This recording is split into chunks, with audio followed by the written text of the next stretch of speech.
नमस्कार, मेरा नाम है राजके वर्मा और आप देख रहे हैं गोवा का पहला हिंदी नेशनल चैनल राष्ट्र टीवी।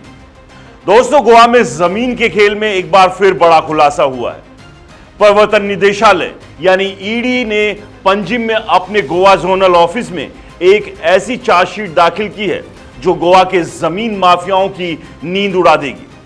मामला है मनी लॉन्ड्रिंग का, जिसमें रोहन हरमलकर और मोहम्मद सुहेल जैसे बड़े दिमाग वालों पर ईडी ने शिकंजा कसा है। इनके साथ 3 और लोग इस घोटाले के जाल में फंसे हैं। 31 जुलाई को prevention of money laundering act यानी पीएमएलए 2002 के तहत मापसा की स्पेशल कोर्ट में यह शिकायत दर्ज की गई।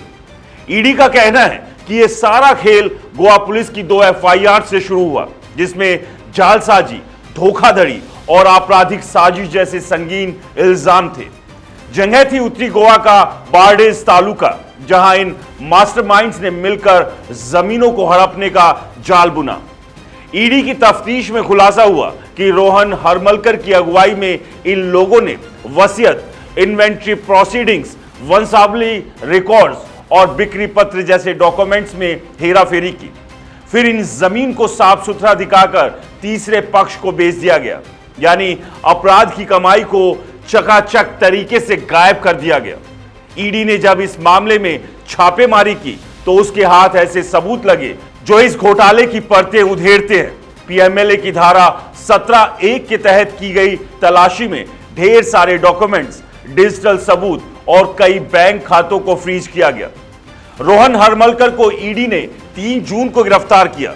यह वही हरमलकर है जो महाराष्ट्रवादी गोमंतक पार्टी एमजीपी के नेता और बिजनेसमैन है।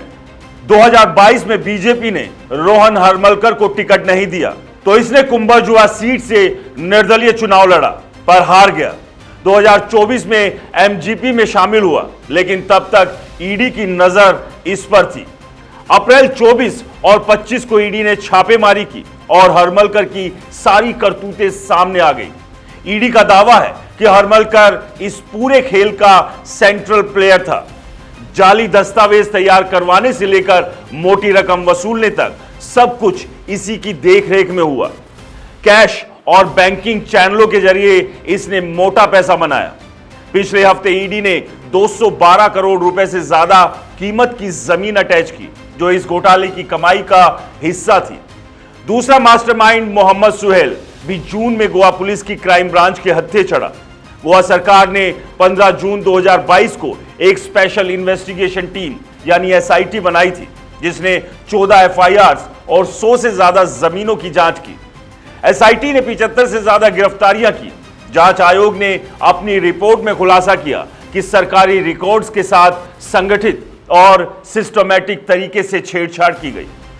पोर्तुगीज दौर की लिखावट वाले जाली बिक्री पत्र रिकॉर्ड्स में डाले गए और यह सब कथित तौर पर directorate of archives and archaeology के कर्मचारियों की मिलीभगत से हुआ।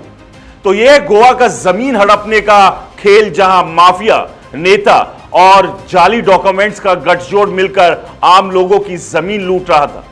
ईडी अब इस जाल को तोड़ने में जुटी है, लेकिन सवाल यह है, क्या इस घोटाले के तार और ऊपर तक जाएंगे या फिर यह सिर्फ मास्टरमाइंड की कहानी बनकर रह जाएगा।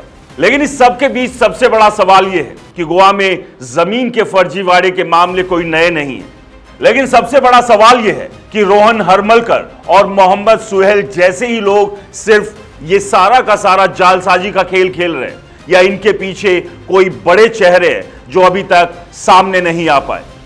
आपको क्या लगता है? हमें कमेंट्स कर जरूर बताएं। और अगर आपने राष्ट्र टीवी को सब्सक्राइब नहीं किया है तो चैनल को सब्सक्राइब करना ना भूलें और साथ ही फेसबुक, इंस्टा और एक्स पर फॉलो जरूर करें।